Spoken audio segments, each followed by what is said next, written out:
G'day gamers, Aussie Wargamer here in Moree, Australia, and welcome to my channel. On this episode, I'll be chatting about the second edition of the Harry Potter Miniatures Adventure game. So let's get to it, eh?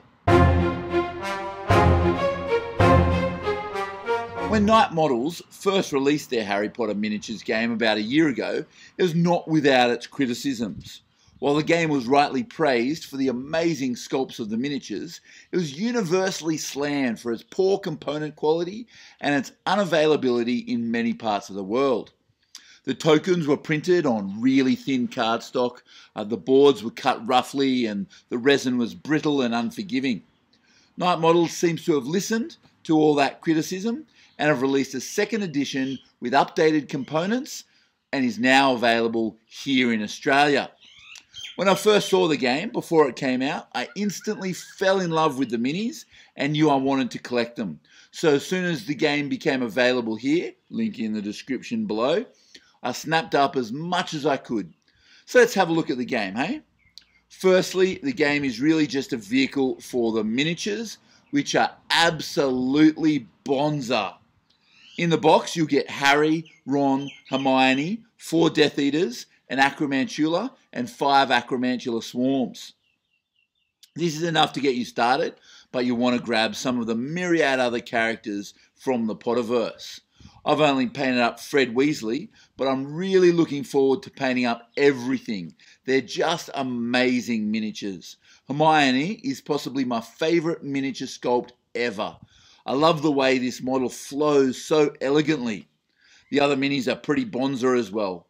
They're all resin though, so they are definitely not for first-time miniature users.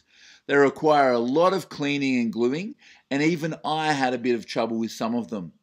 I understand that plastic minis are so much more expensive to manufacture than resin, but it seems a bit of a shame as this could be a great gateway game for board gamers to miniature gamers, but they'll have trouble cleaning those minis. So let's have a look at what else is in the box. The rule book itself is really nice. Very well illustrated with beautiful photographs of the miniatures, well laid out rules, well laid out contents, great examples of game mechanics, great diagrams. It's a solid rule book. The boards are pretty bonza as well. They're double-sided, and there's sort of a generic inside Hogwarts on one side and a Forbidden Forest outside Hogwarts on the other. They're made out of good, solid cardboard, and for some reason I was given an extra board in the box, so that's a bit of a bonus. Where the old boards were printed and cut cardboard with exposed card edges, these ones have the design wrapped around the whole board, and they're really quite matte as well, which is very nice. The tokens and the board overlays are made out of good quality cardboard, and they're printed quite nicely. It's nice, thick cardboard. What you'd normally expect for a board game, unlike the previous edition, which was just made out of a really thin, maybe 110 GSM cardstock. This stuff is really, really nice.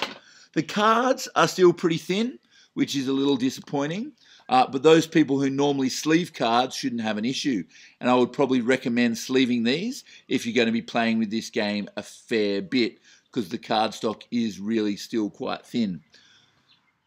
They are very thematic though. I'd say that's the biggest strength of the game outside the miniatures. Everything seems to make sense thematically and looks like it belongs in the Wizarding world. I haven't had a chance to play the game yet, so I'll give it a crack this week and let you all know how it goes. Well, that's all from me. Don't forget about my 200 subscriber giveaway. We're 5 more subs away, but once we hit that 200 subscribers, I'll be giving one random subscriber a Balewind Vortex, custom combat gauge, and a special genuine Moree mystery prize. Thanks for watching, and as always, stay tuned if you want to hear more of my voice. Catch us later.